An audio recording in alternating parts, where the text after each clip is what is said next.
Saudara calon Wakil Presiden Muhaimin Iskandar atau yang akrab disapa Caimin buka suara perihal naiknya harga beras di pasaran.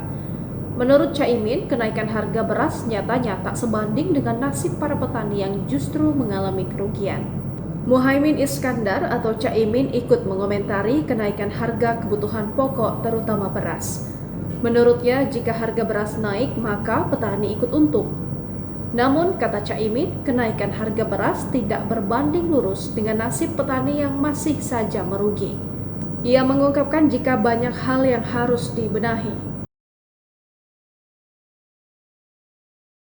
Cuitan Caimin seperti biasa mendapat respon beragam di kolom komentar akun X @caiminnow.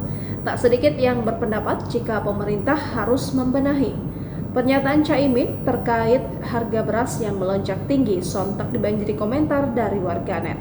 Tak sedikit warganet yang setuju dengan pernyataan Caimin bahwa para petani justru tidak mendapatkan keuntungan dari melonjaknya harga beras di pasaran. Diketahui harga beras terus mengalami kenaikan sejak tahun lalu.